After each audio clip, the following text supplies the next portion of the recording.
Good morning, everyone. Welcome to the September 17th meeting of the Standing Committee on Environmental Protection, Water and Waste Management. We should get Waste Management to sponsor the committee, and then the Waste Management can actually be the logo, and we can actually make money.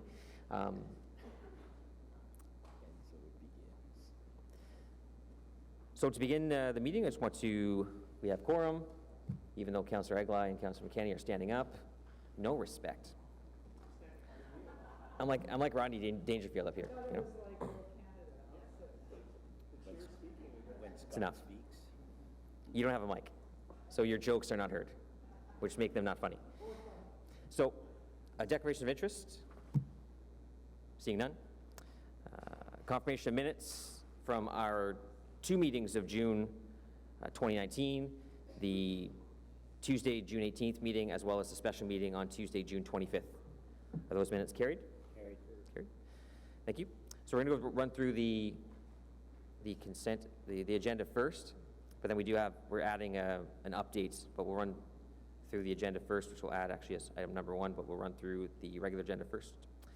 So item number 1, status update, Standing Committee on Environmental Protection, Water and Waste Management, inquiries and motions for the period ending 6 September 2019. That the Standing Committee on Environmental Protection, Water and Waste Management receive this report for information. Is that item received? Thank you. Item number 2, the reaffirmation of the schoolyard tree program. That the Standing Committee on Environmental Protection, Water and Waste Management recommend Council reaffirm the schoolyard tree planting grant program for the remaining term of Council as per the corporate grant and contribution policy. Is that item carried? Thank you. Item number 3 is a financial statements for in-house solid waste collection external audit results 2018. We have a presentation on that. Items number 4 and 5 are actually going to be brought together. We have a joint presentation that'll touch on both. That's the lead pipe replacement program update, as well as the 2018 Drinking Water Quality Management System Annual Management Review Report and Operational Plan. So we'll hold items 3, 4, and 5. And item 6 is Britannia Village Ottawa River Flood Protection Amendment to the Memorandum of Understanding with the Rideau Valley Conservation Authority. So I do want to acknowledge Councillor Kavanagh. Of course, this is located in Bay Ward. So before, I don't think we have any speakers or anything to speak to this item. So I will, if you'd like to say a few words right now before we go ahead, Councillor Kavanagh. Okay, thank you. Just to say that this is very timely after the spring that we had and the flooding. I don't think anyone would argue that the berm was not played a major role in what happened this spring, and it was to the benefit of the community. It's a good reminder to remember that that this berm did not come out because it was a government project that was just implemented by people sitting around a table. It actually was a grassroots campaign by the residents who knew that this was a possibility, and they had to convince their neighbors that a 1 in 100-year flood could really happen. It was kind of like being Chicken Little with the skies falling at first for those residents, and we eventually saw that they all signed on, and they have to pay for it. They were paying for it off their taxes, so this was not a freebie. But because of the delays, the cost went up, and I want to thank the province who actually intervened. I'll give some credit to Bob Shirelli, who actually came in at the very last moment to give that last bit of money so that berm could be built. And it was built, and we were all very happy that it was in time for the 2017 flood. And then it was tested again in 2019, so much for 1 in 100 year. It really reached those levels. It saw some damage. It was tested to the utmost. It was wind and storms, not just the water level. And so it suffered some damage. So this money is very useful. I want to thank Rideau Valley Conservation Authority for their work. They worked very closely with the community.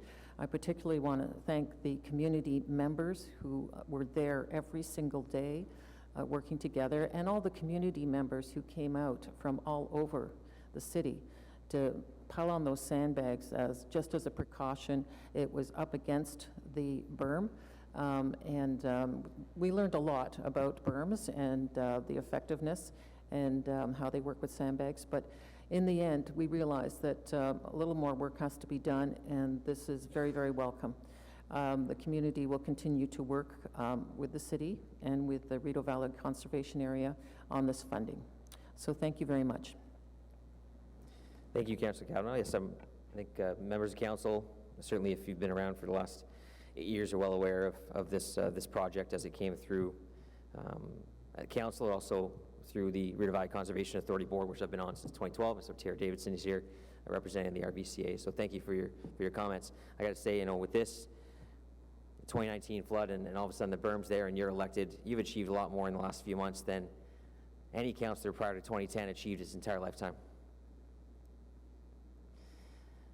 That's only funny, I guess, if you know who the councillor was prior to 2010 in Bayward. Someone should pipe in crickets. Someone needs to pipe in the noise of crickets.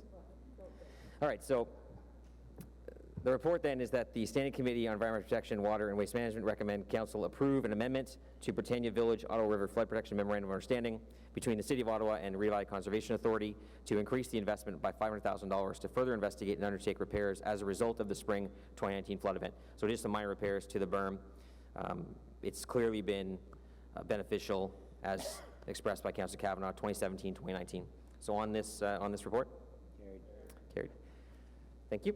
So we'll move. We have a motion from the Vice Chair to add a verbal update on the Zone 1 collection matters. Thanks. Thank you, Chair. So that pursuant to subsection 89.3 of the procedure bylaw, that Standing Committee on Environmental Protection, Water and Waste Management waive the rules of procedure to add a verbal update regarding Zone 1 solid waste collection service issues on today's agenda. And that pursuant to subsection 83.4A of the procedure bylaw, that committee dispense with the requirement for staff to provide a separate written report on this verbal update presentation.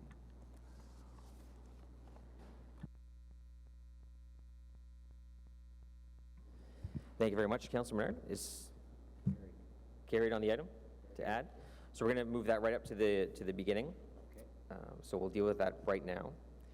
And I'd like to invite staff up from the relevant departments in terms of solid waste services, our Chief Procurement Officer, Will McDonald.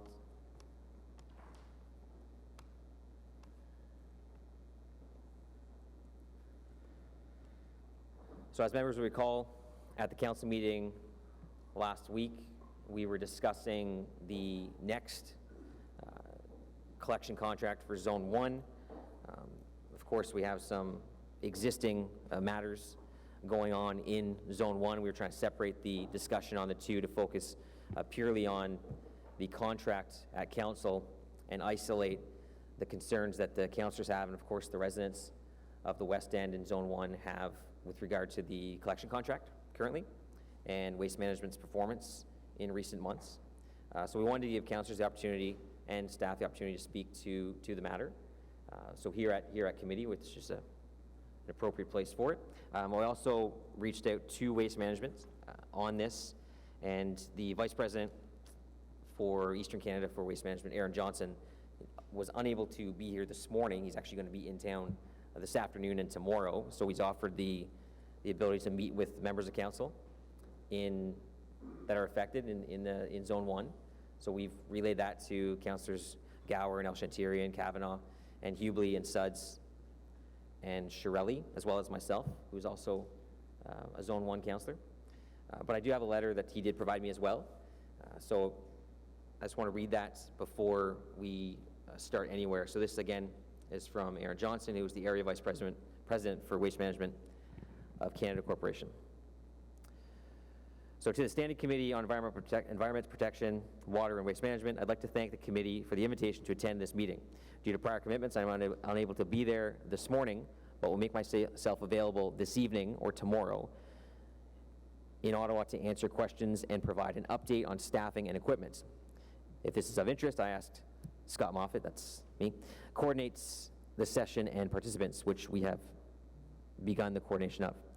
First, I would like to apologize for the service interruptions. I'm happy to report that as of yesterday, we are completely caught up and no longer experiencing collection delays. We are thankful for the assistance that the City of Ottawa, Miller Waste, and our employees from Saskatchewan, Alberta, British Columbia, and across Ontario have provided. We are in discussions with Miller Waste in order to provide a seamless transition, and will be meeting with city staff later this week to present that plan. We thank the residents for their patience, and again would like to apologize for the delays. Respectfully, Aaron Johnson. So I've shared that letter with staff. I will share that with the members of council as well, and I just want to provide an opportunity now for members of the committee impacted by Zone 1, and I know several of you are here who are not on the committee, to have any questions. Did you want to, Marilyn, did you want to touch on anything beforehand? I believe legal wanted to provide a couple comments too. I think the important thing here today is to focus on what's happening in Zone 1 and how are we going to transition in the next few months. So council last week made the decision that we'd be transitioning from waste management to Miller, separate from this issue, just merely a contracting matter, but what happens between now and then. And at council, I know Will, Marilyn, Kevin Wiley were very clear that we'd be working with Waste Management and Miller Waste, as well as our in-house team, to help that transition and to make sure that our main objective is to collect waste in Zone 1 and to not let our residents have to sit there with their waste on the end of their lanes. So did you want to provide any comments from legal regarding today?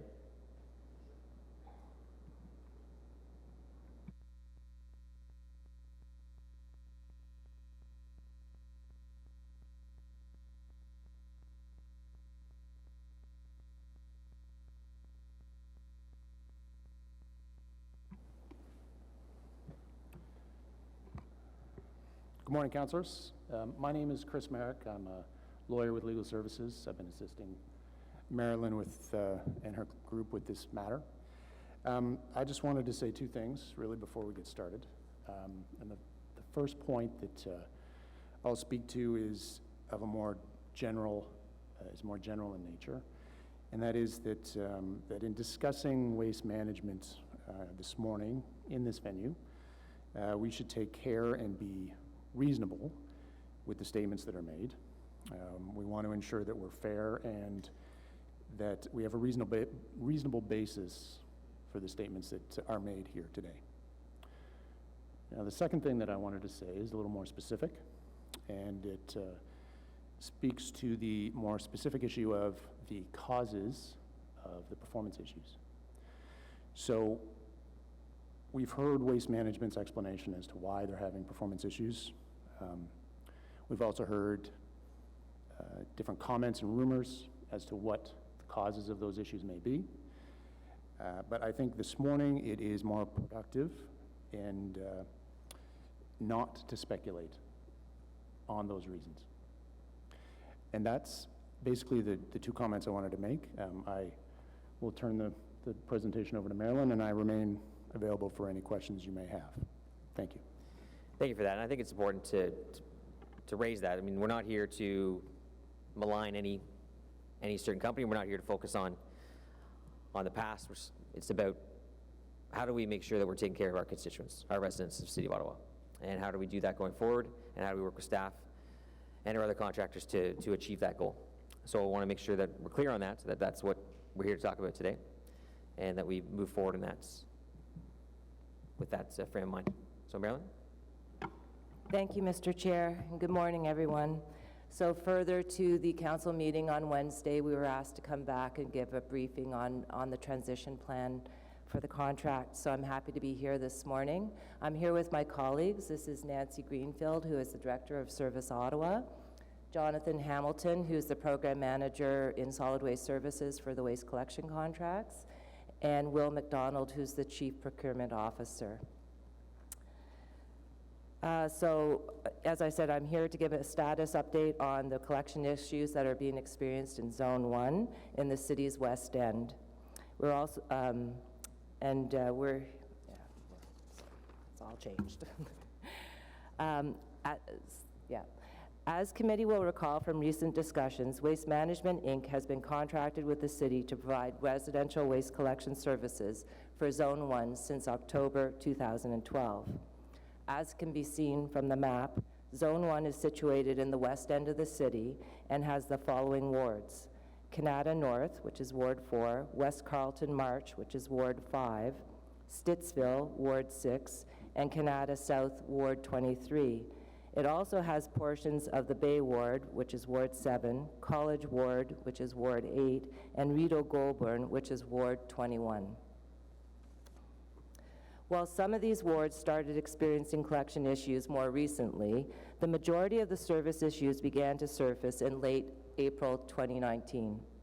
Since that time, city staff and senior management have held frequent meetings and conference calls with waste management staff, including calls with the company's president, in an attempt to address the various issues and ensure service delivery to the residents in Zone 1. These conversations are ongoing, and we are committed to actively working with waste management until the end of the contract, which is in May 31st, 2020, and to ensure the performance of the contract is met. On that note, I would like to now pass things over to Will McDonald to discuss the contract management measures related to this specific contract. Mr. Chair, the contract defines a standard of performance as the completion of 100% of each day's collection on that day. And the city has been strictly enforcing that standard of performance since the contract was awarded and has been assessing liquidated damages where, as set out in the contract, where that performance has not been met. The city's contract administration policy also outlines the processes and steps in escalation associated with a supplier performance issue. In accordance with this policy, staff in solid waste have been working with waste management to address the service levels since the issue arose in April of this year, culminating in a formal letter of non-performance being issued in June. Staff in solid waste and waste management continue to work in good faith to develop a satisfactory cure to their non-performance and the issues identified in the June letter. The contract includes a list of over 40 events subject to liquidated damages ranging from $250 to $10,000 per incident. The list includes issues such as the failure to complete 100% of the day's collections performed outside of specified time, or the failure to clean spillage. The list of incidents is not exhaustive. Non-performance events that are not specifically outlined in the contract are subject to liquidated damages on a cost recovery basis. To date, the city has issued approximately $213,000 in liquidated damages since the contract was awarded. In addition, the city can require that the contractor pay for all charges incurred by the city as a result of their non-performance, including the cost of other contractors or city personnel to deliver the work. The contract also permits the city to retain amounts owing to the contractor to guarantee the payment of amounts incurred by the city. And should the amount retained by the city be insufficient to cover the city's costs, the city can enforce its claim against the contractor or its surety, and the city holds a $1 million performance security to this effect. However, to date, Waste Management has been a willing partner and has continued to pay liquidated damages when invoiced by the city. I'll now pass it to Nancy Greenfield to discuss 311. Thank you, Mr. Chair. So in an effort to support your residents when they have disruptions in service, we've made a number of changes that we hope will facilitate their ability to contact the city a little bit easier. So what we have done for now is we have made it the #1 topic on ottawa.ca so that they can immediately go in, click on the link, they can go in, they can report their missed garbage pickup, which will then transition directly back to Public Works so that they are aware. We've made that same link available on your councillor's portal. That will help you and your staff. If residents are calling you directly, you can go in and you can either direct them to ottawa.ca or take that information yourselves and get it to Public Works immediately. For those who do choose to call 311, we've implemented a courtesy callback. What that allows them to do is that it allows them to select call me back, so you don't have to wait on the line for however long to report that your garbage has been missed, so people do find that more helpful. With respect to communications, we've tightened up the process to make sure that when we're notified that garbage is being missed, that we're alerting Public Works immediately. They're providing us that messaging, and then we've tightened up the process to make sure that what our agents know, what goes on our IVR, what Public Works changes on the website, what Pimmer tweets out on our behalf is consistent so that there isn't, different messaging going out on different channels. The last thing that we have done is we have an app called Recollect, which provides you those notifications that says, when is your garbage being picked up? Is it blue bin this week? Is it black bin this week? That app actually allows Public Works, and they have access to it, to be able to notify residents in the zone specifically when their garbage has been missed. So we can tell them, we know your garbage has been missed, we're coming out. Leave your garbage out tonight, leave your garbage out tomorrow morning at 9, or whatever the process is going to be. So we do have a direct line to people who do have that app, and so we are encouraging, your residents, and if you can encourage to get that app, to download that app from the Apple Store or from the Android store, and then you can put that on your phone and get real-time notifications. Thank you, Nancy. From an operational standpoint, solid waste staff, the in-house collections group, and Miller Waste Systems have done everything within available resources to assist with minimizing service issues in the West End. And these efforts will continue until Zone 1 collection is transitioned to Miller Waste Systems, if necessary. Given the severity and the nature of the service disruptions, the General Manager of Public Works and Environmental Services has committed to the following department-wide activities to support solid waste mitigations efforts: the temporary seconding of former solid waste staff from roads, parks, and water services to support Zone 1 collection efforts, temporary utilization of parks mini packer units to assist with curbside recycling and organics collection.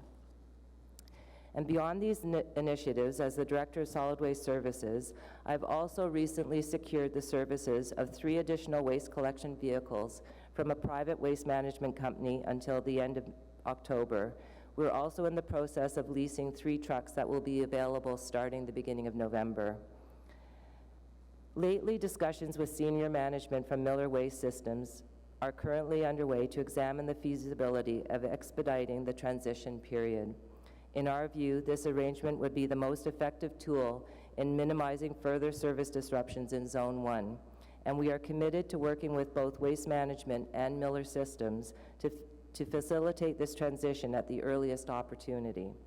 In the interim, however, we will continue to actively work with Waste Management as they implement their corrective action plan. I'd like to thank members of committee for allowing us to provide this update, and I welcome any questions that you may have. Thank you, and thank you for providing the update and for doing it on relative short notice from last week's council meeting. So I do have a few councillors that would like to pose questions. I'll start with Councillor Hubely. Thank you, Mr. Chair, and thank you to the staff for that update. A couple of questions. I think we covered a lot at council, so I won't go on too long here. But taking the advice from the lawyer that if you don't want to speculate on what the causes were, then I think we need a report from staff that digs into what were the actual causes, because we were giving messages during these delays that, at one point there had been a fire and that was impacting the delivery. There was another one that said they were missing mechanics, and then we heard they were losing staff. So if Legal Services is considering that speculation, then I'd like to see staff actually do a report, hopefully in cooperation with Waste Management, because I think we need to learn some lessons here. This, it's everything you're talking about doing right now is great, but residents in Councillor Gower's ward and my ward and others have been living this since Easter. There's been some gaps in between where things get working well, but then as we saw recently, the wheels come off the truck again. So I think it's very important, and if you don't feel comfortable doing it or you think you're too close into it, then let me know, because I'll ask the Auditor General to do it, because we have to do a dive into what happened here, and we have to get the facts so that we learn a lesson and that the public knows that we looked into what happened here and we're going to do things to make sure it doesn't happen again. So do you feel comfortable doing that, or would you prefer that I formally request the Auditor General? Well, why don't we, perhaps it might be best to take that away and figure out who would be, because I do think it's important. I mean, we're not talking about a company that has a long history of having compliance issues, right? They have So- over a decade of excellent service. That's right. Mr. Chair, in my ward, I can vouch for them. I know for years, any issues we had, they dealt with them quickly. I can sing their praises just as much as I can point out to some of the problems that we've experienced over the last few months. What I'm more concerned about is getting to the root of what caused this, to make sure that we don't do it again, that it doesn't happen somewhere else in the city. For example, I really like the steps that Nancy Greenfield was talking about. We spoke right after council about this. That was one of the issues that my residents experienced, because we were being told by solid waste staff to tell people to leave the garbage at the curb, yet 311's message was, we'll get back to you in 5 days. So, totally different. What do they do with their garbage for 5 days while they wait for us to get back to them? So 311 is only as good as the information we give them. I think part of this report that I'm asking staff to look at would be to look at their communications when issues like this happen. Who's going to get the message to 311 so that they can then give it properly to the residents? It was a breakdown. I had highlighted it several times with staff. So I think it's time for them to go in and take a look at that and get something in place before this happens again. Because Nancy's group can do all they want to do to try to improve this. They're only as good as what we give them. I'd also like to know, Marilyn mentioned about different levels of escalation. At what point will the ward councillor be advised that there's issues in that ward? Mr. Chair, at the end of every service day, Waste Management has been providing us with information, so basically maps showing what streets were left behind. My staff have then been forwarding those maps to the impacted councillors. So we've endeavored to do that on a daily basis so that the information is out. That same information is also provided to 311 staff. So that will be the process going forward across the city if there's any issues where, you get, like for example, flooding, we say 40 houses, it escalates. So with garbage, every week you're going to have a house that gets missed for one reason or another. I don't think that necessarily has to be escalated, but have you set a level where you're going to take an escalated step here? Yes, you are correct. So when a whole street is missed, for example, we will be forwarding that information on to you as we receive it from Waste Management. Okay. And so, so you're going to take it away about the report and you're going to get back to us, because I want this information, with all due respect to legal services advice, I'm here to represent residents, I'm not here to represent the city, so I'm going to be asking the tough questions because they want the answers. So whatever you decide to do with this report, and I hope you make a decision soon on it, I want to be able to communicate that to my residents. So can I get a timeline on how long you need to decide what you can do? Yep. Kevin Wiley? Yeah, Chair, if I may, we'll endeavor to take it away and assess it. The councillor's speaking about some internal procedures, policies, whatever, mechanisms, and we can certainly look at those, and if there are gaps, Chair, in our internal policies and procedures, we'll report on those, no problem. We'll also liaise with Waste Management and, of course, our legal services, procurement services. I would suspect, though, it'll turn on whether Waste Management's comfortable in divulging information into the public realm. So barring that, if they're willing, fine. If not, then we'll come back with a memo to explain a way forward. And I think in my discussions with Waste Management, they weren't overly interested in necessarily pointing fingers, or they just wanted to focus on next steps. How can we address this? How can we go forward? That's I'm my looking experience for with Waste Management was lessons that. learned. Fair enough. I want to Yeah. know if we're going forward, that we've looked at what caused us to make sure we protect against it. That's what I'm not looking to lay blame here. Fair. That's not what I want in this report. I just want to know what really caused it, because again, deferring to the legal services advice, we don't want to speculate. And in order to avoid speculation, we need facts. So what caused it? What can we do to prevent it? That's what I'm looking for. All right, thanks. So we'll take that away, work with Kevin, work with legal. to sort the best way to come back out. Ideally, come back to this committee with a report as soon as we can. Any other questions? No? Councillor Gower. Thank you, Mr. Chair, and thank you to the chair for allowing this item on the agenda today. It was short notice for staff. I do think it's worth mentioning last week in Stittsville, at least on Thursday, we had a good day for garbage in that all the streets were picked up, so that's a positive. I want to kind of echo and build on something Councillor Hubley brought up, which is this is a really interesting case because it's a mixture of both our councillor's role as customer service, helping solve problems for residents, but it also brings into our role of oversight on staff and then staff's oversight on private companies that provide services for us. And I think, again, looking forward rather than placing blame, I think it would be useful to understand what the root causes of this were.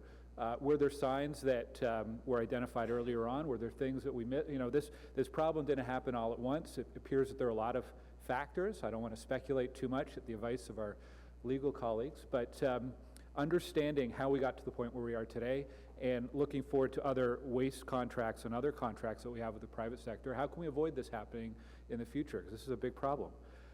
What I did want to ask was, we had a reasonably good week over the last week.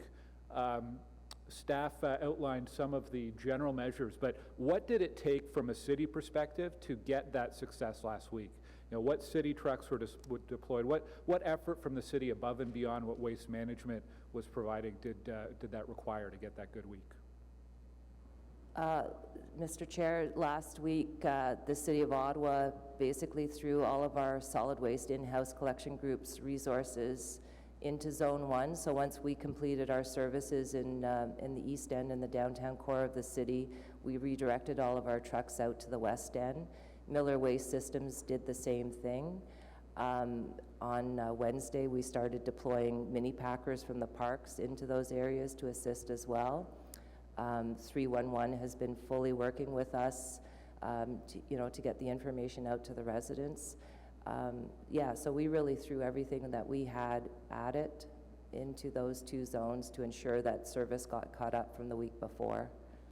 Is that now impacting the service to the other zones that the city provides, or what effect is it having? Both Miller and the in-house group finished our collection services first, and then we redeployed our resources out to the West End at the end of the day. Okay. I know that, last week at council, staff outlined a number of measures that Waste Management and the city are taking to resolve this. What I'm interested in, between now and the end of May, with the long time, how is staff monitoring the success of the measures that Waste Management is taking to improve the service? By not receiving a map with missed streets, I think that is the primary focus at this point, is to ensure that all the streets are collected at the end of the day. As alluded, there are occasionally houses that are missed, and that would be business as usual, but if they're missing full streets, that's not an acceptable level of service. We have contract management tools, as Will McDonald was saying, that we have liquidated damages and other mechanisms within the contract to hold Waste Management's toes to the fire. And I guess related to that is we do get the daily maps when there are streets missed in the affected wards, which is a good start. I suppose it's building on Councillor Hubley's request is around reporting. I'd like to know, what other reporting, what's next? Do we get another report a month or two from now coming to this committee or through council? Are there less formal reports that we get from staff? We've already touched on that through some of Councillor Hubley's questions, but I'd like to see an actual plan for how the success or lack of success, how are we doing, and how are we getting that information back to council, and how are we communicating that to the public? So echoing what Councillor Hubley's asked for, a plan for how we're reporting back to the public on the status of our waste collection from now until the end of May. All right, we will take that away. Thank you. Okay, thank you. Thank you. I think another part of that too is that any report to speak to what happened should also focus on our future procurement strategy with regard to our next collection contracts. The next ones, while we do have ones upcoming that are 3 years, come 2022, 2023, we're going to be looking at, a much longer contract, and we're going to want to make sure that we're avoiding any situation like this in the future with our future contractors. So thank you, Councillor Gower. Councillor Kavanaugh. Thank you very much, and thank you all for your presentations. I can see that a lot of work has been done since we've experienced these issues, and I appreciate it. I think we all took garbage collection for granted. It just, got done, and that happened for a long time, and then this spring that it didn't get done, and we had to relay information to our residents. I think the big thing that we needed was communication, because I found myself guessing, why if something was missed. It was in the spring, we had the flood, we had a lot of stuff going on. So one-offs are okay, but when it kept happening, we needed information, and the city is pretty good about giving us information on a lot of things that, maybe I don't even necessarily need. I don't need the traffic reports every day, but this was something about our area, and during a weekend when people got garbage piling up, sitting out there, it was difficult to get information. And I'm glad to see the changes that have been made so that people can get their own information. I was feeling like there was a lot of efficiencies that were not looked into in terms of, it just seemed crazy to be putting in 311 calls for residents when it's entire neighborhoods that are affected, and yet we were doing it, and that's just not efficient, and it's not smart. We have better ways to do things. We know the whole neighborhood has not been collected, but I don't know why, and I don't know what communications to give to my residents.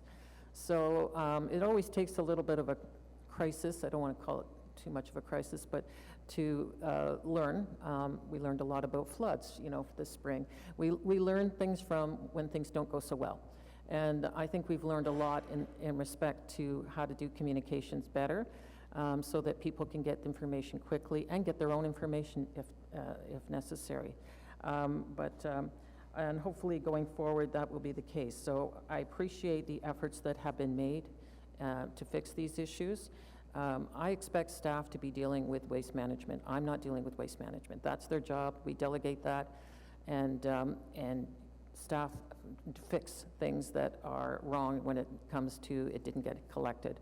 But I just need the communications on what is going to happen and how we're fixing it. Sometimes things don't go well, so we have to have those messages, and we have to be ready to be honest and straightforward and quick. I think we've learned a lot on this, and so going forward, I look forward to have these efficiencies, because I think, frankly, it saves us a lot of money when we have to put staff on just to answer calls that everyone knows the answer to already, and if we get the message out beforehand, we're being preemptive, and that's very positive. So I appreciate it. Thank you very much, Councillor Kavanaugh. Councillor Menard. Thanks very much, Chair. And thank you for the report. One of the things I just wanted to raise or ask a question about is whether or not we've had our in-house group experience these types of service disruptions that are occurring now with this private sector group in recent memory. Has that occurred with our in-house group ever in the past? Mr. Chair, no, it has not. We've met service regularly.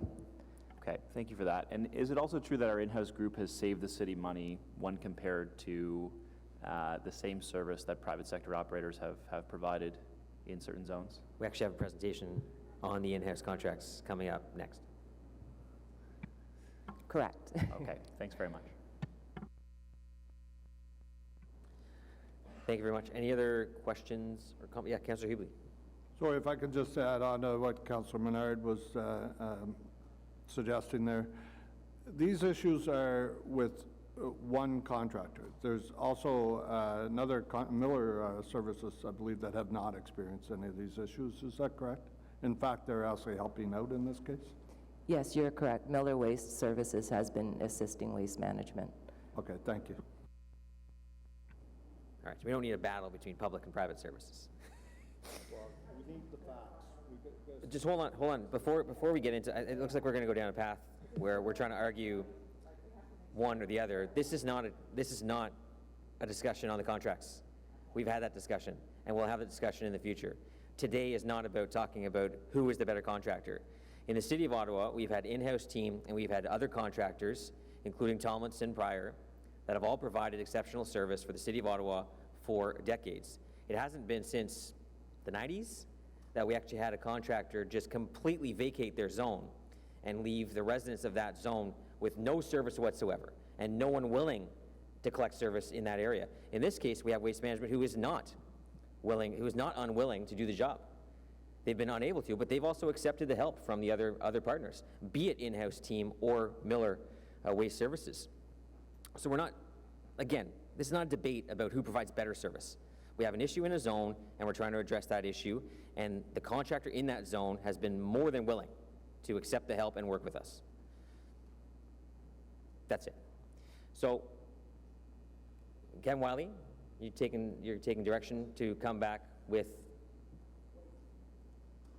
a report that will speak to essentially what happened, but also where we go from here and how we can avoid these situations in the future?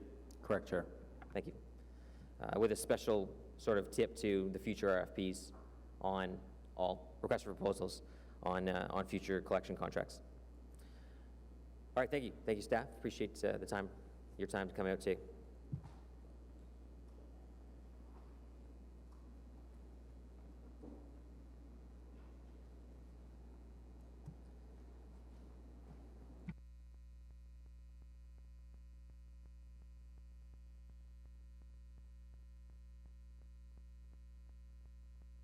All right, thank you. So back to our regular agenda. So item number 3 is the financial statements for the in-house solid waste collection external audit results 2018.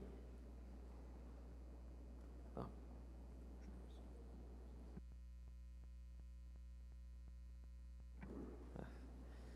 right, so just before we start, I just need a motion to receive the verbal update. Is that received? Thank you.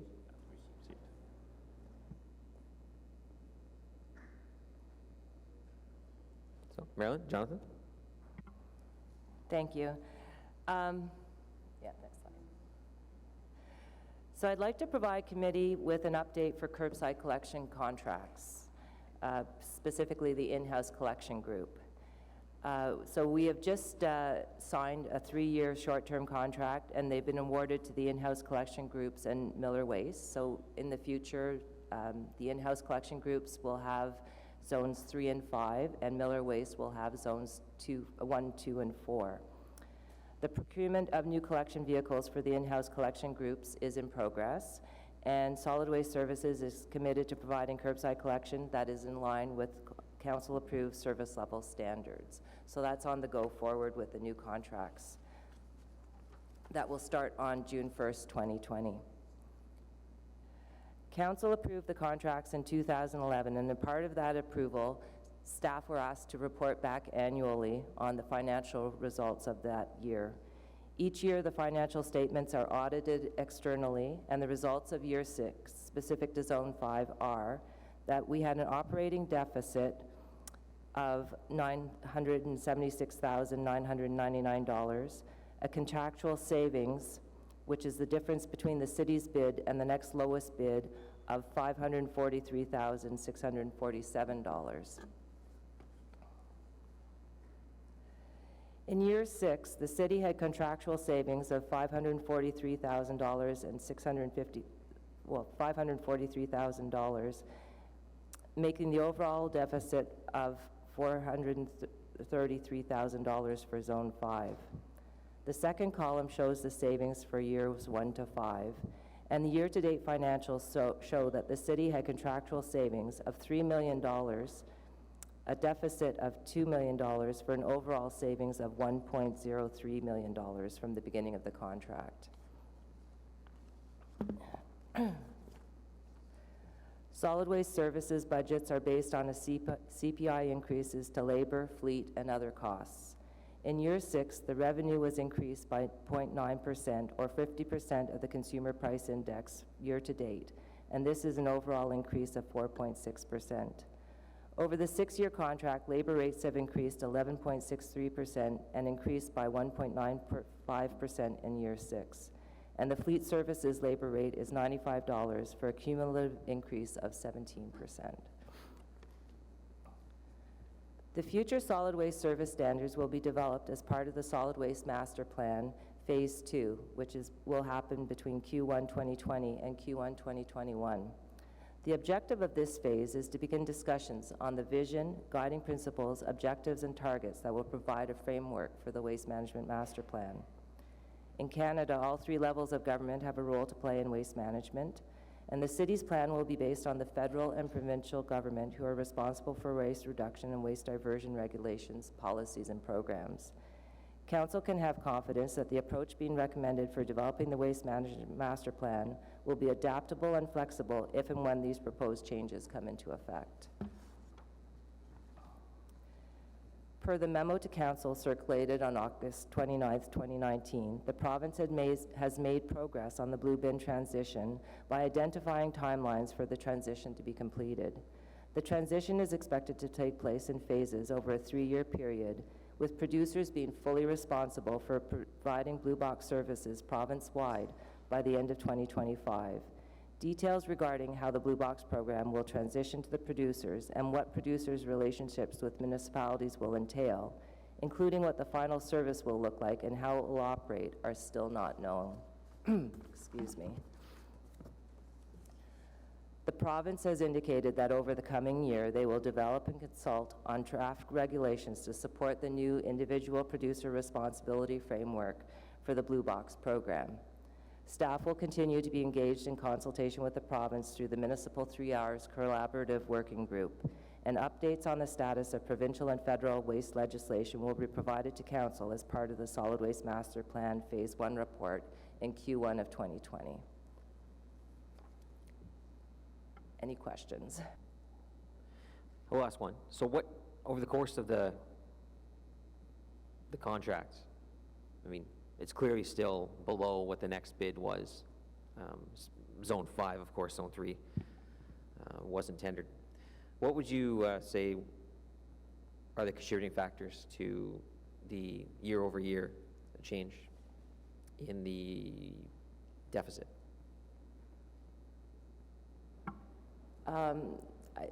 The major costs are due to labor and to fleet maintenance costs. So the fleet maintenance costs have gone up exponentially as our fleet is aging. And in addition, labor costs are going up. So the contract only allows us to have CPI at 0.5%, but meanwhile, we are paying our employees full CPI. So there is an incremental, as the contract extends, that deficit gets bigger and bigger. Did we consider that with the next 3 years? Yes, we did. So those issues are incorporated into the bid price that we provided for the 3-year short-term contract. So in the future, we shouldn't have sort of any large surplus deficit discrepancy between what the contract is and what is happening year end? You are correct. Okay. That's good. All right, thanks. Questions from any members of the committee? Seeing none? All right, thanks. I was expecting something, but nothing. So on that report, is that report received? Oh, carried, sorry. That the Standing Committee on Environmental Protection, Water, and Waste Management recommend Council receive this report for information. So, yeah, carried, because we're asking them to receive it. So next week you can say received, but this week we say carried. Thank you. So items number 4 and 5. So item 4 is the lead pipe replacement program update. And item 5 is the 2018 Drinking Water Quality Management System Annual Management Review Report and Operational Plan. So we're going to have a presentation on both these at the same time, and then we'll vote on both at the same time, as they are related.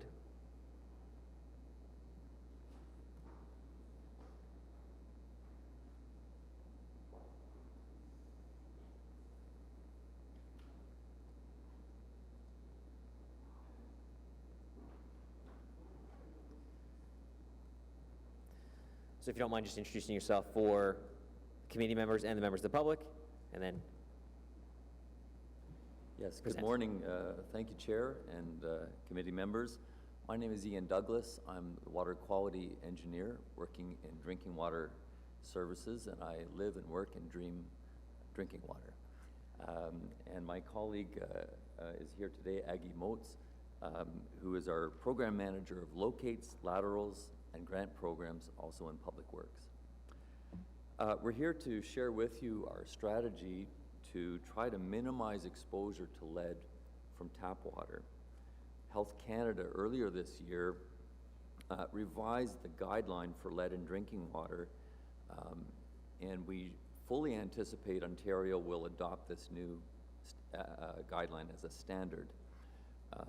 They may phase it in over 1 or 2 years, we're not sure, but we want to be proactive in addressing this concern. I have to, first of all, reassure you that Ottawa's tap water is lead-free. So right from the river through our treatment process into the water supply is lead-free. However, small amounts of lead can be dissolved in the water when it's transported from the water main into the house. So we're going to talk about 2 things this morning. One is our treatment strategy. How are we going to adjust the chemistry of our water to try to minimize lead exposure? And secondly, how can we support residents who wish to replace the lead service pipes that are installed supplying their home? The diagram shown here illustrates our water system. As I mentioned before, our water in Ottawa is lead-free. However, there is a small service pipe that connects the water main, typically in the street, to the home. And as water passes through that service pipe, small amounts of lead can dissolve into the tap water. As well as within the home, if people have copper plumbing with lead solder or brass components in their plumbing system, small amounts of lead, trace amounts can dissolve into their tap water. And so there are 2 components to this service pipe, so it's a little bit more complicated. The section from the water main to the property line is owned by the city. That's the public portion. However, the homeowner owns the portion from the property line to the house. So in some ways, we have a delicate dance here between city-owned infrastructure, privately owned water pipes, household plumbing, and the chemistry of the water. And all these factors can affect how much lead is in the tap water when someone drinks our excellent drinking water.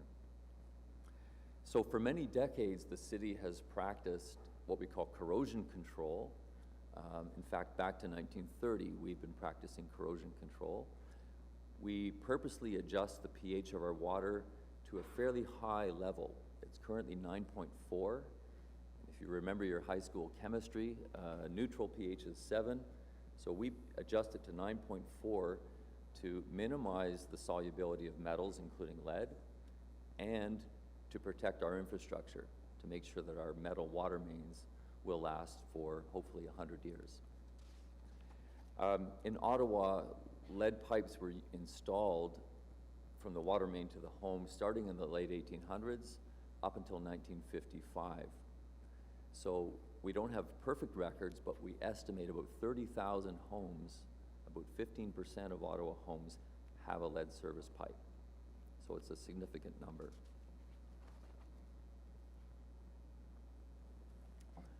Research over the last 20 years has shown that lead is more of a concern than we previously thought. So Health Canada has reviewed the literature and have established a new, more stringent drinking water guideline for lead. They lowered the guideline from 10 parts per billion to 5 parts per billion. That's the lowest in the world. And they didn't do this lightly. They felt there was enough compelling evidence that particularly children, infants, pregnant women are at risk of even small amounts of lead exposure. The primary effects are cognitive effects, IQ, and neurobehavioral effects. So for that reason, they have set a new maximum acceptable concentration of 5 parts per billion. And they also put an interesting statement in the guideline. They said that something called ALARA, which means we're setting the guideline at 5, but we want you to go as low as reasonably achievable. Ideally, lead concentration from water should be 0. And as the research has been conducted in recent years, every time they look lower, they can't really find a safe low level of lead. So ultimately, the goal is 0. Over the last 15 years, we've tested about 7,000 homes in Ottawa. We've been testing lead levels for decades. And you may not know this, but every winter and every summer, we follow a protocol. We choose 100 homes in Ottawa that have lead service pipes. We specifically choose them to represent the worst case. We go into the home, usually at the kitchen tap. We have a procedure we follow. We sample the flowing water. We actually let it sit for 30 minutes to allow, if there's any metal being dissolved, to increase, and we take a series of samples. And over the last 12 years, we have met the current standard of 10 parts per billion consistently. Other cities like Toronto, London, Hamilton have not met that. But Ottawa, because of our corrosion control, has met that standard. However, with the new standard of 5, we will not meet compliance with that new standard. So here's an example of what sort of levels do we see in Ottawa taps in these homes that have lead services and in new homes. So as I mentioned before, we have 0 levels of lead in our treated water leaving the plants and in the system.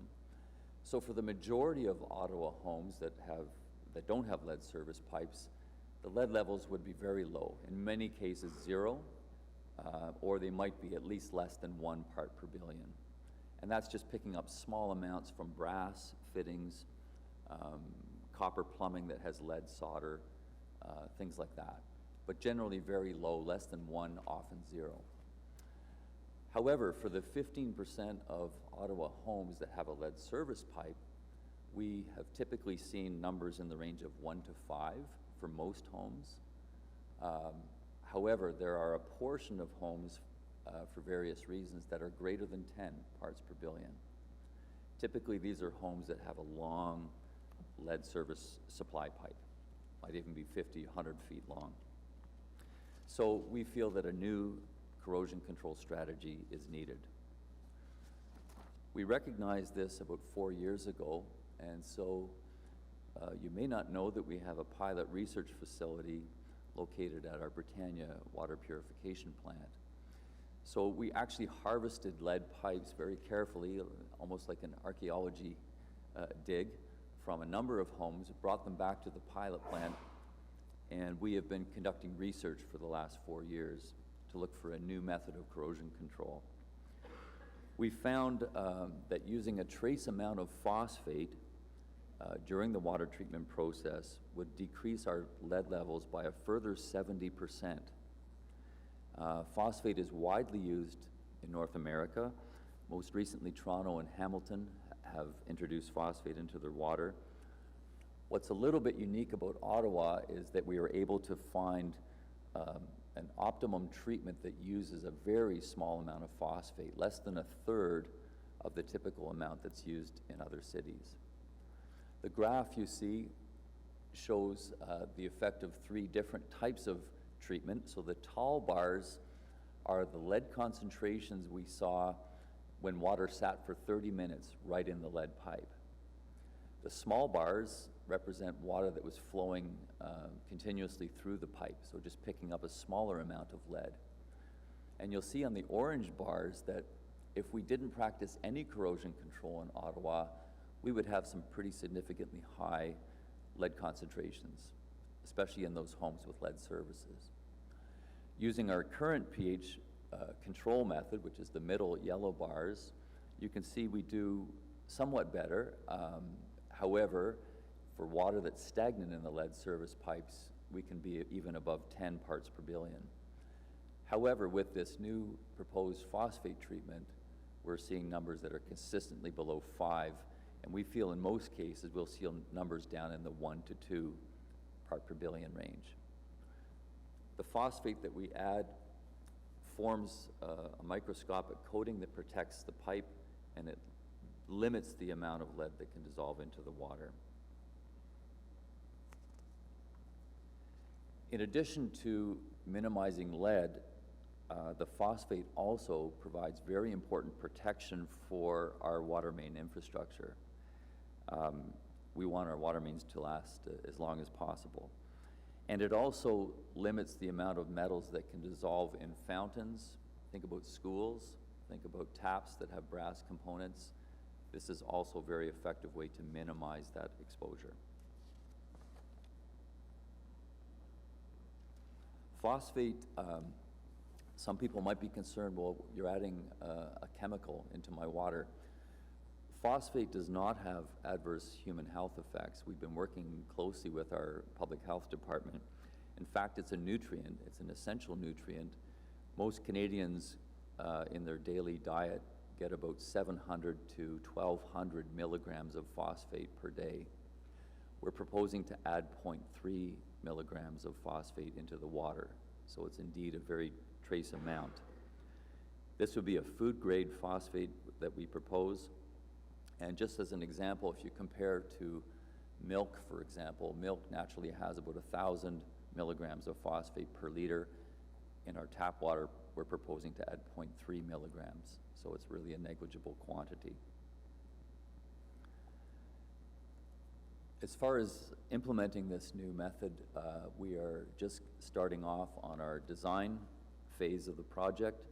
We estimate about $1 million for design and engineering costs, and we estimate about $5.1 million for the construction and commissioning of the system. These costs were included in the approved 2019 budget. As far as operating costs, the main increased operating cost would be for the chemical, and so we expect that to be in the range of $400,000 per year. That represents about 10% of our current chemical budget. And as far as timelines, we hope that we would be implementing this new strategy in 2021, possibly 2022. So in addition to the chemistry change that we're proposing, there are some things that residents can do to limit their exposure to lead in their tap water. The simplest thing is flushing your tap. You saw in the graph, you saw the size of the tall bars versus the small bars. So simply flushing your tap even until it turns cold for a minute or two will lower that level from that high amount down to a fairly low level. It costs about 2 cents to run your tap for 2 minutes, flat out. In the morning, for example, and you can put that in your refrigerator and use it during the day. Another thing residents can do is to use a filter, even a pour-through filter. It's very effective at reducing lead. We've tested 4 commercial filters off the shelf, and they were all very effective at removing lead. There is one filter that is certified for lead removal and very effective. And the last thing that a resident can do, 2 more things. One is to get their water tested. So we offer free testing. We'll come into their home and see if there are lead levels of concern in your home. By phoning 311, we can arrange for that testing. And last but not least, perhaps most importantly, is to encourage residents to remove these lead service pipes where possible. And so we have a program to help residents do that, and we're proposing some changes to improve that program. At this point, I'll let Aggie explain those changes. Thank you, Ian. Thank you, Chair. The lead pipe replacement program started in 2006 as a pilot project to protect public health by replacing lead water service pipes. The program assists homeowners with the replacement of lead service pipes by hiring and managing the contractor and reducing the financial impact of the replacement by offering a deferred payment option on the property tax bill. The program currently has a $1 million annual budget. Under the current program, property owners are eligible if both their private and public portions are lead. The city is planning capital rehabilitation work on the public portion, or the city has replaced the public portion less than 2 years from the date that the property owner will complete their work. Qualified homeowners are eligible for a loan through their tax bill if they require financial support for the cost of the work. Since the program started in 2006, however, there have been less than 5%, or approximately 1,070 homeowners of the estimated 30,000 private urban lead services that have been replaced. The program has historically underspent and currently distributes approximately half of the available funds each year. Due to the low participation rates and anticipating the changes to Health Canada's guidelines for allowable levels of lead in drinking water, a program review was conducted, and the program review revealed that the eligibility criteria was likely the key contributor to low participation. A key demographic was being excluded from the program, specifically owners with a private lead service only. This demographic represents approximately 30% of the applications received under the current program during the past 5 years. So in order to increase the participation in the program and to mitigate public health impacts of lead in drinking water, the following program enhancements are recommended. That the city offer a rebate of up to $1,000 to homeowners to have only their private lead service replaced. That the city implement a new stopgap measure by offering impacted residents a filter kit consisting of NSF 53 certified water filters and a pitcher to remove lead from the drinking water at no cost to the resident. Homeowners would be eligible for this filter program for approximately 1 year's worth of filters if city water tests confirm that their lead levels exceed the new Health Canada guideline, or if the property owner has applied to the lead pipe replacement program for either the rebate or loan option. And lastly, to continue the current loan option for property owners with both public and private lead services, but limit the loan repayment period to 5 years if the cost of the work is less than $5,000, and to 10 years if the cost of the work is over $5,000. The program enhancements recommended would make the program more accessible, support the replacement of lead infrastructure, and align our program with the new Health Canada guidelines on lead levels in drinking water. In addition, limiting the loan repayment period will improve the city's ability to plan future work, since funds will be repaid within a predictable time frame and be automatically reinvested into the program. Finally, a stopgap measure will protect public health by giving residents an option to implement promptly to reduce their exposure to lead in drinking water. All enhancements will occur within the current budget, and participation rates will continue to be monitored. If rates drastically increase, households with children aged 6 and under and expectant mothers would be prioritized. The new rebate and filter distribution will launch in Q2 of 2020 in time for the summer construction season, and to encourage the approximately 30,000 households in Ottawa who may be impacted by lead service pipes to participate in the program. The Keep Your Tap Water Lead-Free brochure will be sent to those homes, giving them information on the program and how to get their water tested. We're also adding a notification on the water bill referring them to the program website. Thank you for your time, and we're happy to take any questions. Thank you, and just a reminder to members of the committee that both items 4 and 5 are on the table right now. So if you do have any questions on the drinking water quality report, you can do that as well. Councillor Menard. Thanks very much, Chair. Thank you for the presentation and all the work you've done, and you met with me beforehand and briefed me. That was great. I just wanted to jump in on a couple things with regard to the communication for the lead pipes for people that may have them still. So a lot of them in the old city of Ottawa. My ward has a lot of lead pipes still. So all the owners that, or the households that have lead pipes on the public servicing side will receive a notice, or will everybody receive a notice that this program's now available on their tax bill? Thank you, Chair. Everyone that has a home that was built prior to 1955 will receive a brochure unless they've already participated in the program. Okay, fantastic. And they won't be able to know if they have lead pipes still on their, the public portion of their area, I guess. They'd have to inquire about that. Yes, thank you, Chair. They can inquire through 311, and based on the age of the water main on their street, they can infer whether the public side has been replaced or not, and the website also has some recommendations on how they can check their own private service at their meter, whether it is lead or not. Okay, perfect, thank you. We also talked a little bit about schools as well. So the school boards are responsible for their own, I guess, amelioration or remediation of this if it exists. And what is our responsibility with that? Is it just the public pipes going in, or what? Yeah, that's a great question. None of the schools in Ottawa have lead service pipes because they're larger pipes and they only made lead up to about 5/8, maybe 1 inch. So, however, within the schools, there certainly is lead solder. There are fountains that have lead lining. There can be brass fixtures that contribute lead. So the province requires that the school boards conduct testing at every point of consumption in every school. This is a fairly new regulation, and it's been fairly onerous for the school boards. I think you would agree it's the right thing to do.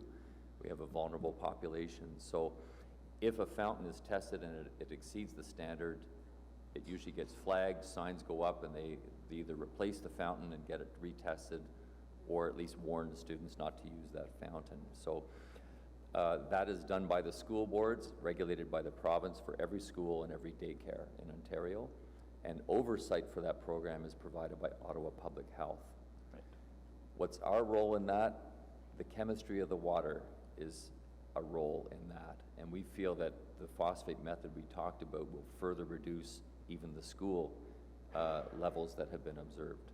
Okay, that's very helpful. Yeah, just when I was a trustee, I remember seeing a list of the lead in some of our schools that was being captured, and it was surprising, some of the schools that had it. But you're saying that they'll actually condemn the water fountain or put up signs around that water fountain? That's correct. They'll usually put a hood over the fountain until such time that they can replace the fountain. Okay. And it's every point of consumption within the school. They have a 2-year period to do that testing. Okay, great. When will the phosphates start to be added to public drinking water? What is the timeline? So it depends somewhat on the design and construction project, but we expect 2021, possibly into 2022, that we would be adding the phosphate. We would be also reaching out to the public to inform them of it, and also talking to interest groups such as dialysis clinics, anyone that pet owners that are concerned about water quality and any effects. Okay. So there'll be an outreach as part of that. Thanks very much. Thanks, Chair. Thank you. Councillor Kavanaugh. Thank you very much, and thank you for coming to my office ahead of time. I mentioned that in 2006, I lived in a house that was built in 1945, and when I tried to get on the list at that time, it was a huge waiting list, and we were just, it was very problematic. And I was told that unless I was pregnant, I could not be moved up the list. And so, despite my best efforts, I did not succeed to get lead pipe changes.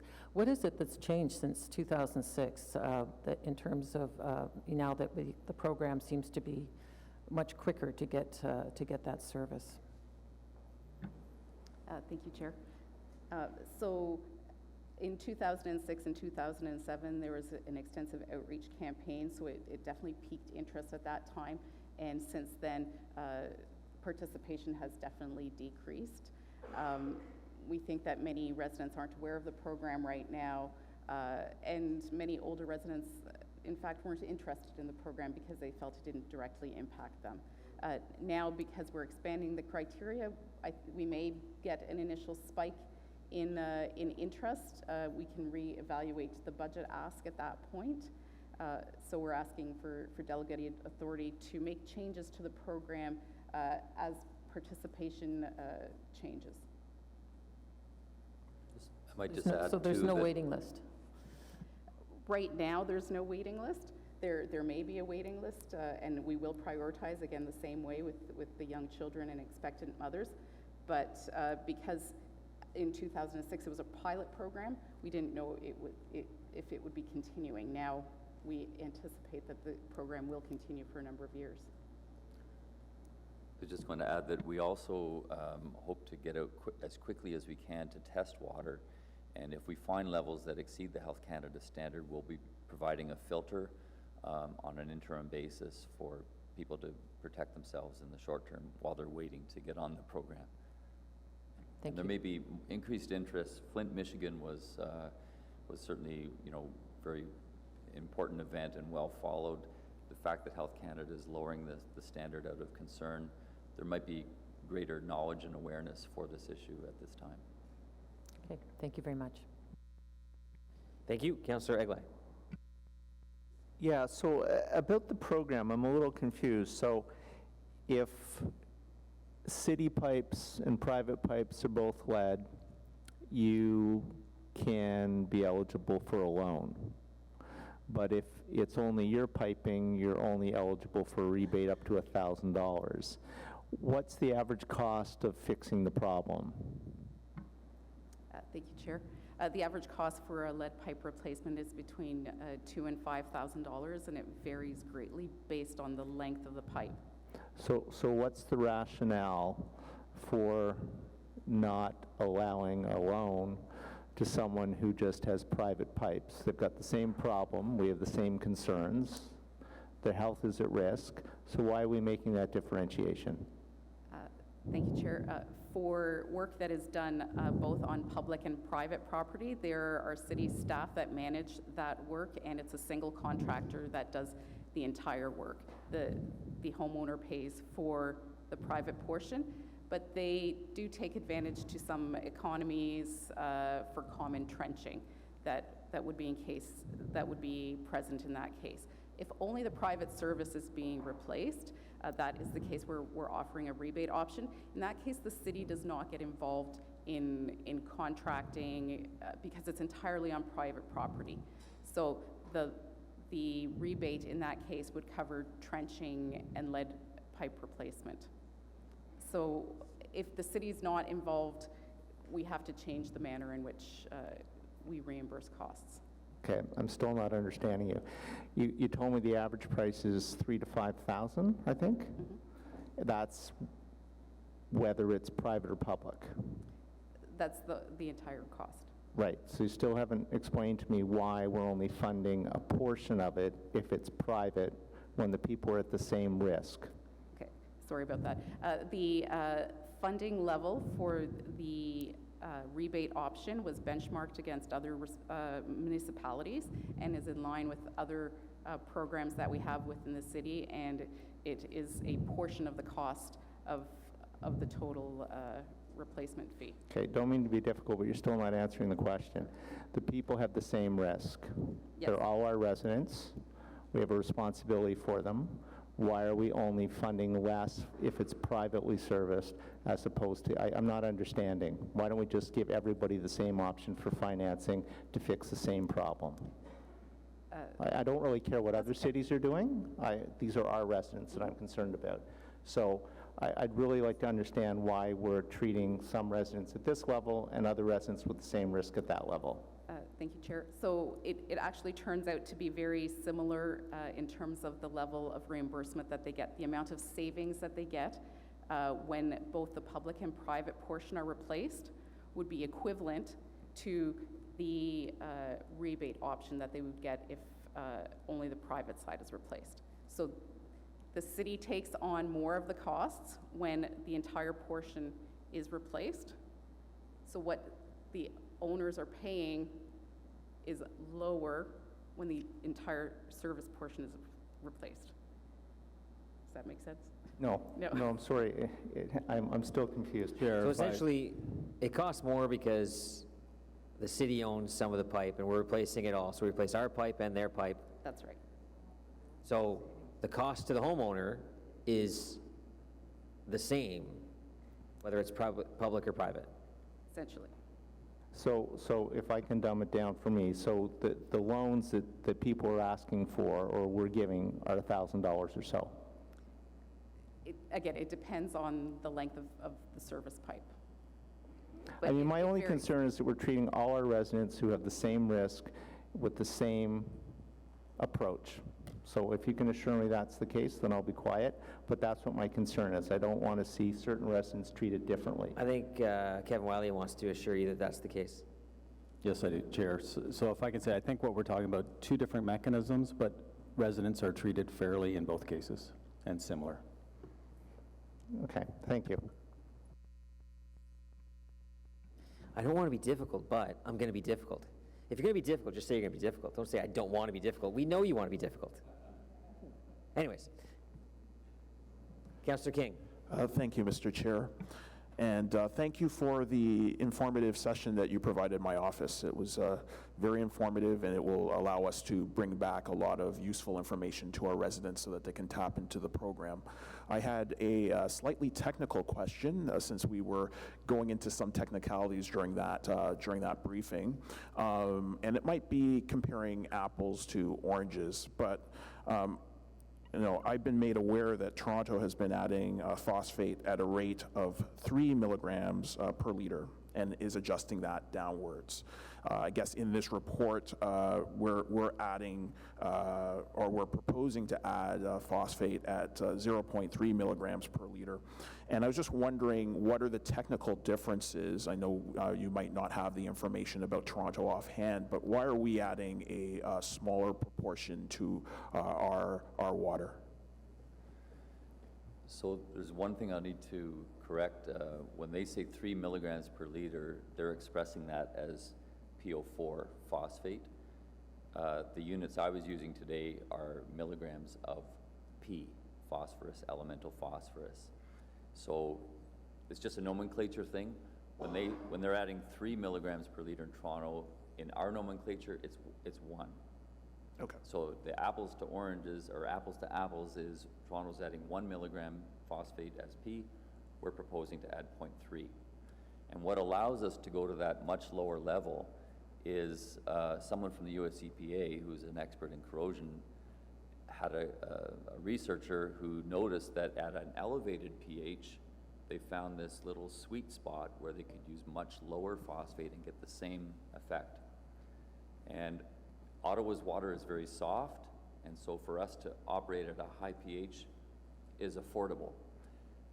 Lake Ontario is a much harder and higher alkaline water, and they couldn't afford to operate at a pH of 8 or 9 like we do.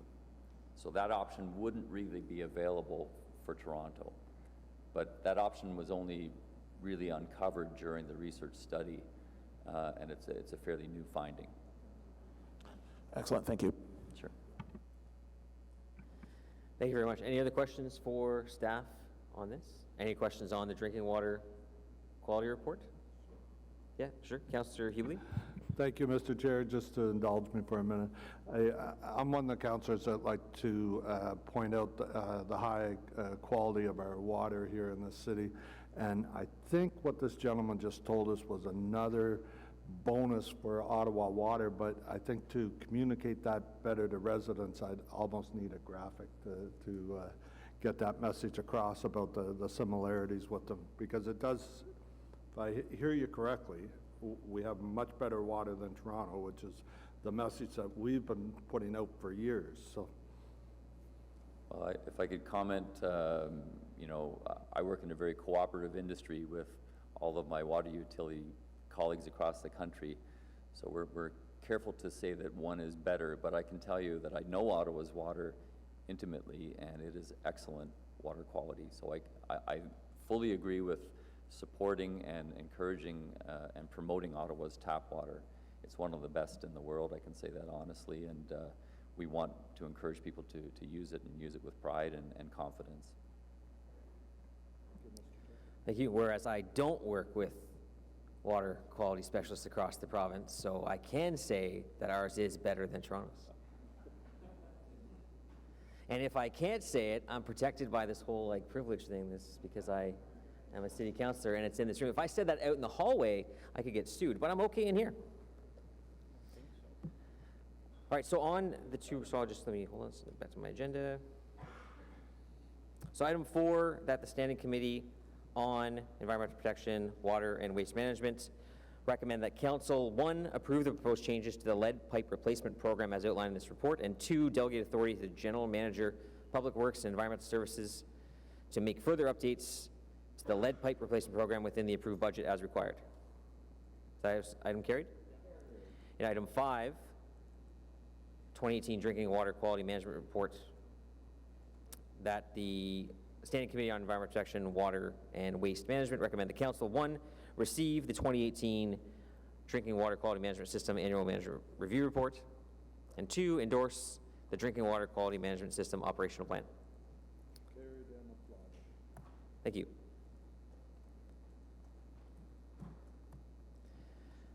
So we have one, another added item that we just want to tack on to the end here. I'm just going to ask Council. It's about this committee and Council approved a waste master plan sponsors group, which consists of myself and Councillor Menard as the chair and vice chair of this committee. But then we also solicited interest from other members of council to beyond that. And we have a motion we had a lot of interest, so 6 members of council were interested, so I appreciate that interest. We had to narrow it down to 2, so I just want to ask Councillor Menard to present that motion. Thanks very much, Chair. And given your introduction, I won't read the whereas clauses. Appreciate it. Just stick to the therefore be it resolved that the Standing Committee on Environmental Protection, Water, and Waste Management recommend Council approve the following membership for the Solid Waste Council Sponsors Group: Councillor Eli L. Chantieri and Councillor Laura Dudas. So it's because they paid me more. So is that item carried? Carried, thank you. All right, so in-camera items, none. Information previously distributed. There's a report on the use of delegated authority by Public Works, conference attendance, renewable cities, and Environmental Stewardship Advisory Committee reserve appointments. Notice of motion, none. Inquiries, none. Other business, none. Adjournment? Carried. Carried. Our next meeting will be Tuesday, October 15th, 2019. Thank you.